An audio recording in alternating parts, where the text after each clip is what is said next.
Hello everyone, welcome back to the channel. In this video I'm going to be walking you through an easy step-by-step guide on how to download export contact from EverWebinar. So here's a simple workaround for that, but before we get started, make sure to subscribe to the channel because it actually helps me out. So let's get started. So one of the easiest way for you to be able to download export contact from EverWebinar is to log in into your webinar account. Then once you're logging into your account, go to the webinars dashboard. Then from there you have to select the webinar for which you want to export the contact for and click on statistics or analytics, depend on your account view.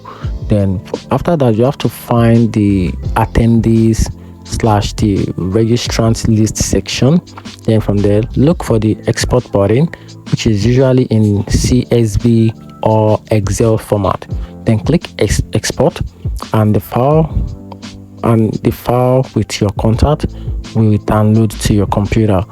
And now you can now have the EverWebinar contact saved as a file that you can open in Excel or import into another tools.